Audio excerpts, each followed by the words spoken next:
Hello everyone and welcome to my play yard. My name is Michelle. I'm with Diamond Strength Fitness and this is my studio. Today we're going to learn about plank. Plank is another good exercise. It's basically an isolation type of exercise because you're holding in one position, but this is another full body workout because you're actually working more than one muscle, which is something you want because it could like lessen the time of your workout. The more compound moves you make, the more muscles you're working, the more calories you're burning, the better off you are altogether if you only have a short time to work out. So, plank or hover, as some like to call it, basically works your core. And by core, everybody thinks I mean core. Actually, your core is everything between right here. It's everything excluding your arms, your legs, and your head. This is like called your trunk or your core area. So that's the part we're going to work on today. When we work on a plank, and it's in your core, it's working your abs and your back. So if you have a strong midsection, you're less susceptible to back problems. It's also good for things such as endurance. It works your legs. So I'm going to go over a couple of variations of plank. One of my other favorite moves I say in class when we're doing posture exercises is roll up. A roll up basically is picking your shoulders up, back, and down. This gives you your proud chest. Your shoulders are down behind your ears and not rounded up because that's not doing anybody any bit of good. Plus it's going to hurt your neck. So we're going to get on our knees. And we're going to roll our shoulders up, back, and down. At the same time, your chest is out. I want you to take your pelvis right here. And as I always say, it's always ass out when we're doing squats. But when we're doing planks, we're not going to do that because then if you notice, you get an arch in your back. Here, we don't want the arch. So I want you to take your hips and cock them forward just a little bit. The cocking of them forward automatically activates your abs. So with our shoulders up, back, and down, we're going to be on our knees, cock our hips forward, and we're going to lay on the ground. I want your elbows right under your shoulders and your toes are curled under. The first thing we're going to do is we're going to keep our neck neutral because you don't want to hurt your neck either, and you should always be looking in the direction that you're going.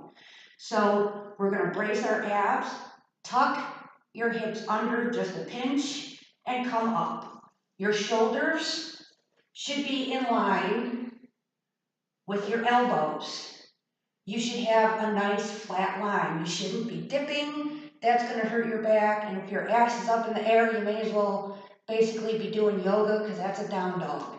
You want to be right in the middle. So tuck your hips under and push back into your toes.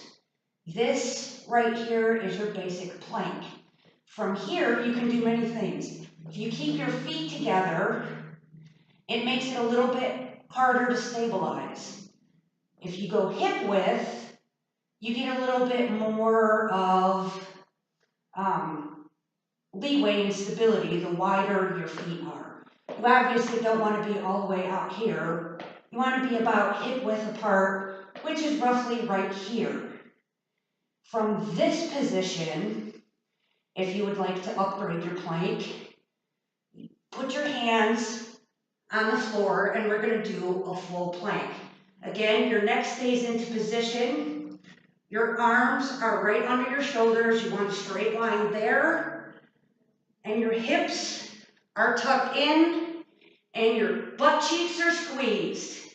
Keeping those two things in mind will actually take out the feeling of the low back pain you have. You should also see a straight line from shoulder to tailbone. This is proper plank position.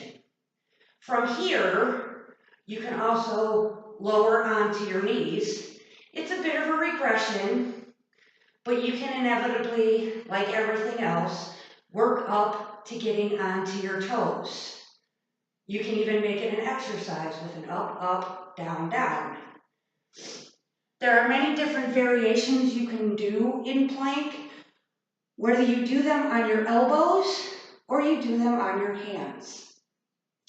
There are exercises such as bird dog, for instance. It's a good balance exercise where you're in plank position, hands under shoulders, tuck in, your shoulders are back and down.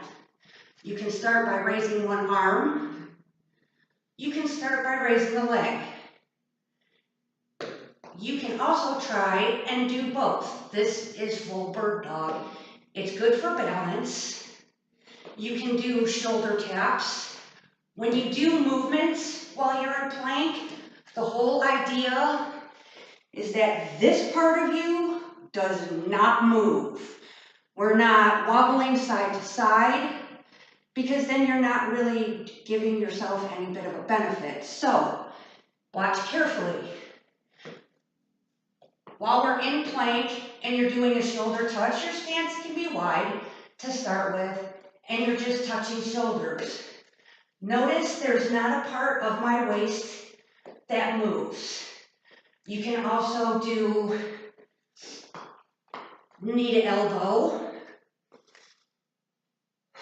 breathing out as you bring your knee up, breathing in as you come back. You can do push-ups. This is basically just a high push-up position that you're in. So you're kind of already doing a push-up.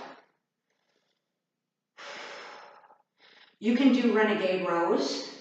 You can do them with or without weights.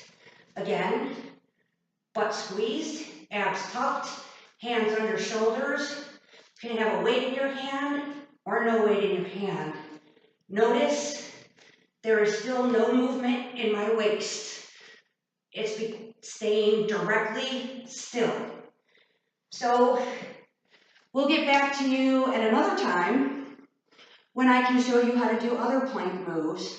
For now, since the website and the Facebook page have just started, I'm going to do videos on just the basic moves.